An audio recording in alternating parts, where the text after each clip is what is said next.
Bapak Ibu sekalian, terkait dengan ketentuan pengadaan P3K guru ini, ada beberapa hal yang menjadi khusus ya. Jadi yang pertama, seleksi akan terdiri dari seleksi administrasi dan seleksi kompetensi. Sedangkan seleksi kompetensi tersebut akan dilaksanakan sebanyak 3 kali. Kemudian seleksi kompetensi akan menggunakan CAT-UNBK Kemendikbudristek, jadi tidak menggunakan CAT-BKN. Kemudian nanti sertifikat pendidik dan kualifikasi pendidikan itu akan merujuk di SE Dirjen Guru Tenaga Pendidikan Kemendikbud nomor 1460 dan seterusnya tanggal 15 Maret.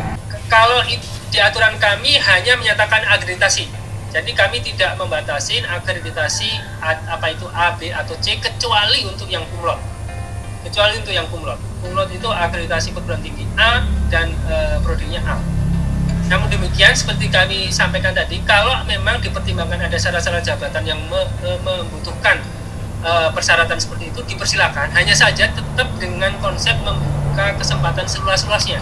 Jadi tidak terlalu mengekang, dan juga mohon juga diperhatikan dengan ketersediaan SDM yang ada di daerah tersebut. Jangan-jangan nanti kalau misal di suatu daerah kemudian akreditasinya terlalu tinggi, kemudian juga jadi pelamarnya tidak ada, itu kan juga berpotensi masalah juga. Baik, ini pengaturan bagaimana keempat peserta tadi ya bisa mengikuti baik di seleksi kompetensi pertama, seleksi kompetensi kedua maupun seleksi kompetensi 3. Yang ketiga, pada saat seleksi ketiga, siapa yang boleh ikut? Itu adalah guru yang tidak lulus di seleksi kompetensi kedua. Namun demikian Bapak Ibu sekalian, ini penjelasannya masih sedikit kurang. Pada seleksi kompetensi pertama dan seleksi kompetensi kedua itu masih berlangsung di sesuai dengan kewenangan masing-masing. Jadi maksud saya gini, untuk guru TK, PAUD, SD dan SMP karena merupakan kewenangan kabupaten kota masih diberlakukan pada lingkup tersebut untuk tes pertama dan tes kedua. Sedangkan untuk guru SMA, SMK, SLB itu karena merupakan kewenangan provinsi, maka dilakukan pada lingkup provinsi tersebut. Jadi belum bisa lintas kewenangan, belum bisa lintas provinsi maupun kabupaten kota. Sedangkan pada saat seleksi ketiga itu sudah boleh lintas kabupaten kota dan lintas provinsi. Jadi kita berlakukan secara nasional sekalian. Ini yang membedakan. Dan ini kira-kira aturannya, alurnya nanti adalah alur garis besarnya adalah seperti ini.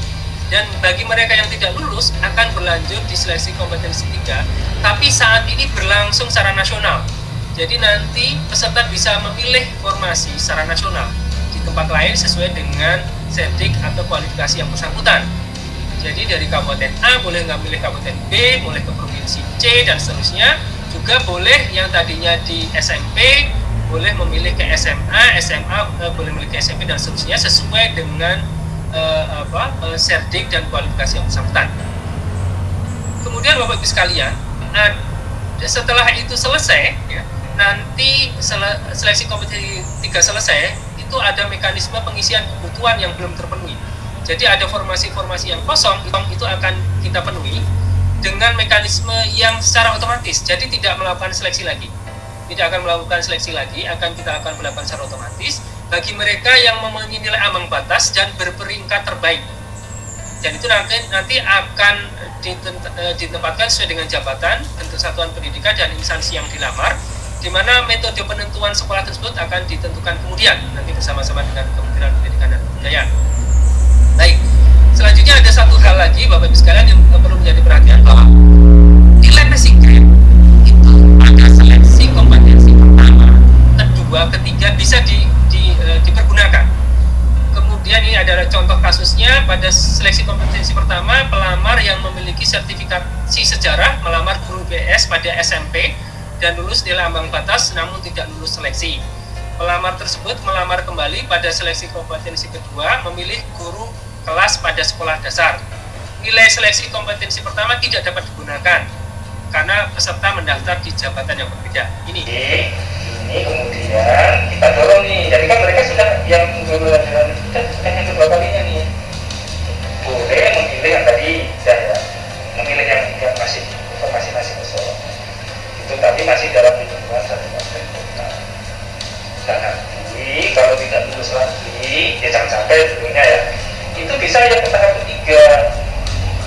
yang tidak lulus ya Pak ya? Iya, yang tidak lulus dari keempat jenis tersebut Itu lulusnya.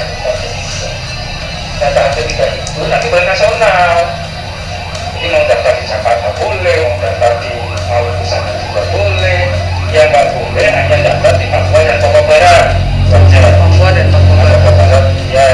Atau memang berpindah ke Papua nggak tahu. boleh Pak. Kalau kami sih Pak sebagai itu Ini itu kalau melihat kesempatan ini kan salah satu tujuan kita. betul Pak. Kita itu tetap bangsa loh. Iya betul Pak. Kita ingin mencari jalan tengah.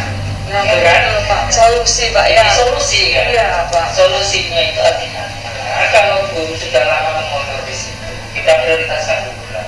Ya setuju Pak. Setuju Itu Pak. kan ya? Setuju Pak. Itu konsep yang kemudian kita tuangkan ke Ya betul. itu kan. Ada di pasalnya juga ya Pak. Ya, sedangkan sebetulnya secara implementasinya tadi jauh-jauh hari itu juga sudah kalau nggak salah masa dari akhir tahun lalu sampai pertengahan awal untuk dilakukan auditing terhadap data pengemudi.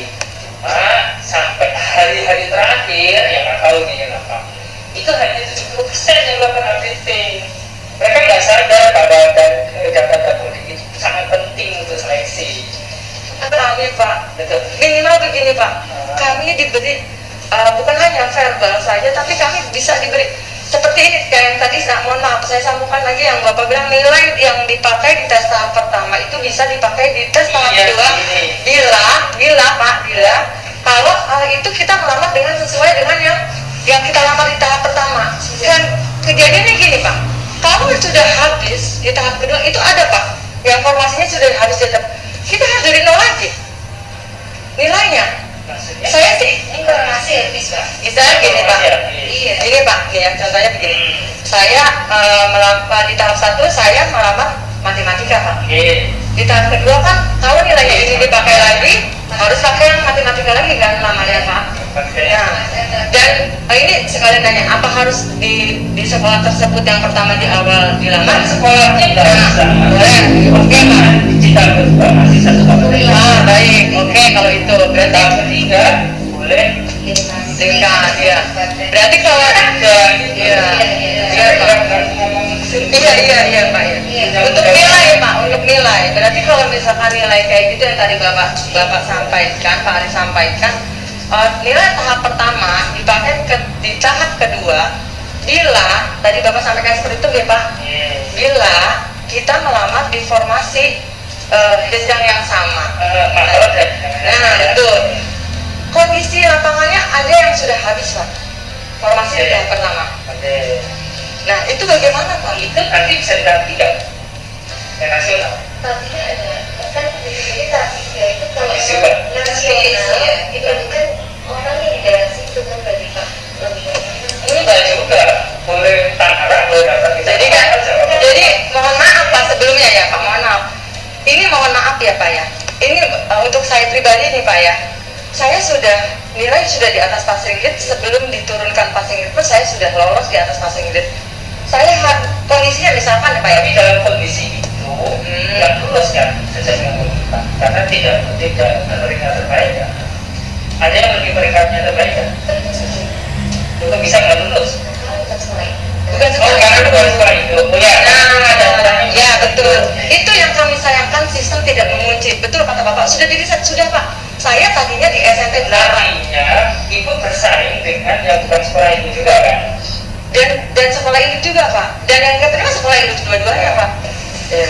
Ini kan tadi sebetulnya 506.000 informasi secara dari 1 juta ya. Nasional. Tapi kayak di kabupaten saya itu Pak sisa kuotanya tinggal 45. Sementara kami yang lulus itu 700. Ya, itu makanya sebetulnya kita masalah mendorong supaya Pemda itu ngusulin semuanya. Karena kalau dia ngusulin semuanya, sebetulnya guru honorer itu hanya ada 750 ribuan. Artinya kalau dari informasi 1 juta masih bisa. Tapi sekali lagi bahwa yang namanya itu adalah APBD. Iya. Dan segala sesuatu APBD masalah kompetensi itu berada di bawah PPK. PPK itu siapa? Tapi walaupun kita tapi kami juga menyadari bahwa APBD itu juga terbatas. Itu kan, sedangkan tadi masih ada guru yang tadi misalnya harusnya diisi satu, tapi empat. Jadi problematiknya itu kompleks banget. Pak. Ya, yang kita selesai. Iya Pak, makanya kami kesini Kami juga dalam itu kami bukan, tapi kami bukannya tidak mengapresiasi, sangat mengapresiasi gitu peran sekalian seperti yang saya katakan tadi ya. Iya Pak. Ada nama Pak Menteri juga apresiasi. Dan kami akan mengusahakan itu. Artinya ini masih ada di 170.000, jadi 500.000 kali 170.000. Ya. Nanti kita di 2020 kita juga akan buka lagi, bahkan lebih gede lagi. Karena kemarin itu berapa sedikit. Itu. Kota saya nggak buka malah Pak, nggak buka formasi guru agama. Kasihan gitu, makanya ini pada